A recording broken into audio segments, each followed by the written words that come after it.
right, let's talk high-yield micro. If you're studying for your exams, you know there are some topics you just can't skip. And cryptococcal meningitis? Well, that's absolutely one of them. It's a classic that shows up all the time. So, in this explainer, we're going to break it all down piece by piece so you've got it completely nailed for exam day. Let's jump right in. Okay, so let's kick things off with a classic clinical vignette. You know the kind I'm talking about. The one you see on an exam that immediately gets your brain racing through all the possibilities. Don't worry, by the time we're done here, the answer to this is going to feel like second nature. Let's dive in and see how we get there. So here's our roadmap. First, we'll meet the agent. Then we'll look at its invasion plan. After that, we'll cover the clinical picture, how to catch the culprit in the lab, and finally, the treatment strategy. Honestly, this is the perfect framework for tackling any exam question on this topic. All right, first up, let's meet our agent. And here's the thing, it's not just one bad guy. We're actually dealing with two key species of this really clever encapsulated yeast. And trust me, knowing the difference between them is super important. Okay, look at this table. Seriously, this is pure gold for your multiple choice questions. It lays out the key differences perfectly. On one hand, you've got C. neoformans. This is the classic one you see in immunocompromised folks, like HIV patients. It's found all over the world, usually in soil that's, well, full of pigeon droppings. Then you have C. gattii. This one's different. It hangs out around eucalyptus trees, mostly in the tropics. And here's the kicker. It can actually infect healthy, immunocompetent people. This distinction is huge, so make sure you remember it. So you might be wondering, how in the world does this yeast get from some pigeon droppings or a tree all the way into someone's brain? Well, let's break down its invasion plan, and we'll also see who's most at risk. It's actually pretty straightforward. It all starts when someone breathes it in. The first fight happens right there in the lungs. Now, in a healthy person, the immune system usually shuts it down, no problem. But if someone is immunocompromised, that's when things get dangerous. The yeast can escape, get into the bloodstream, and from there it makes a beeline for the brain. And this is where it gets really clever. It can cross the blood-brain barrier either by itself or, and get this, by hiding inside our own immune cells, acting like a Trojan horse to sneak past our defenses. Pretty smart, right? So what makes this thing so nasty? Well, it's all about its virulence factors. And to remember them, just think CMPU. It's super easy mnemonic. First up, C is for capsule. This is the big one, the principal virulence factor. It's this thick, slimy polysaccharide shield that keeps our immune cells from gobbling it up. Then, M is for melanin production, which helps protect it from all sorts of stress. P is for phospholipase, an enzyme that helps it invade and damage our cells. And finally, U is for urase. So just lock in CMPU, and you've got its main arsenal down cold. Okay, so who is most at risk here? The absolute #1 classic association you have to remember is advanced HIV infection, specifically when that CD4 count drops below 200. That's a huge red flag. But it's not just HIV.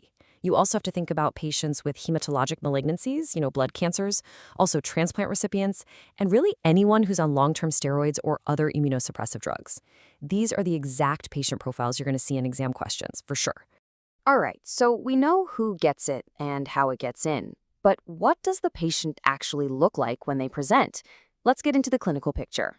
So the big one everyone worries about is, of course, cryptococcal meningitis. But here's a really key point. This is not your typical sudden high fever meningitis. No way. This thing is sneaky. It's a chronic meningitis. So you should be thinking about a patient with a headache that's just been dragging on for weeks, maybe a low-grade fever, and these subtle weird changes like a bit of confusion or memory loss. And remember, it's not just the brain. The infection can also show up as skin lesions or even spread to the bones. Okay, so we have a patient, we have our suspicions. Now, how do we prove it? Let's move on to the lab diagnosis. And this section is super visual, so it's perfect for your practicals and spotter exams. And here it is. This is the image, the classic spotter you absolutely have to burn into your memory. What we're looking at is cerebrospinal fluid, CSF, that's been stained with India ink. Now, the ink stains the background dark, right? But it can't get through that thick polysaccharide capsule. So what you get is this beautiful, clear halo floating in the darkness surrounding the yeast cell. You see that halo? When you see that, your brain should immediately scream Cryptococcus. Now, India ink is the classic, but there are a few other high-yield stains you should know. This table is a great little cheat sheet. Mucicarmin is a big one. It stains the cell wall red, and it's pretty specific for Cryptococcus. Then there's Masson fontana, which is really cool because it actually stains the melanin in the cell wall a brown-black color. So you're literally seeing one of its virulence factors. And Alkyon blue is another one that, like India ink, helps you see that big, beautiful capsule. So what happens when we try to grow this thing in the lab? Well, on a standard fungal plate like Subarad dextrose agar, or SDA, you get these creamy, white colonies. But the key thing to notice here is the texture. See how they look all wet and shiny? The word we use is mucoid. And why are they so mucoid? It's because they are just pumping out tons of that polysaccharide capsule material. It's a dead giveaway. Okay, so microscopy and culture are great, but they can take days. What if you need an answer like right now? That's where the latex agglutination test comes in. It's the gold standard for rapid diagnosis. Basically, you take the patient's CSF and mix it with these little latex beads that are coated with antibodies. If the cryptoantigen is there, it sticks to the antibodies, and all the beads clump together. They agglutinate. The best part? It is lightning fast and super sensitive, over 95%. You can get a reliable diagnosis in just a few minutes. Okay, we found it, we've caught the culprit, now it's time to fight back. So let's talk treatment. And it's really important to know that the strategy changes depending on where the infection is. And this right here is a super important distinction, especially for your exams. If the infection is just in the lungs, if it hasn't gotten to the CNS, the treatment is usually pretty simple, often just fluconazole. But the moment it involves the central nervous system, everything changes. That's when we have to bring out the big guns. So, for that classic case, an HIV patient with cryptococcal meningitis, the treatment has two main phases. Think of it this way. Phase 1 is induction.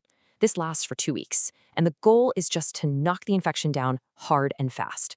For that, we use the heavy hitter, amphotericin B, sometimes with flucytosine. Then, once things are under control, we move to phase 2, consolidation and maintenance. This is a long-term phase with oral fluconazole, and the patient stays on that until their immune system has a chance to recover, specifically until their CD4 count gets above 200 and stays there for at least 6 months. All right, let's bring it all home and circle back to that very first question we started with. You see a case, an immunocompromised patient with the signs of a chronic meningitis. Now you know what to look for, you know the pathogen, you know its weapons, and you know how to find it in the lab. So what encapsulated yeast needs to be at the absolute top of your differential diagnosis? You got it, Cryptococcus. Nailed it.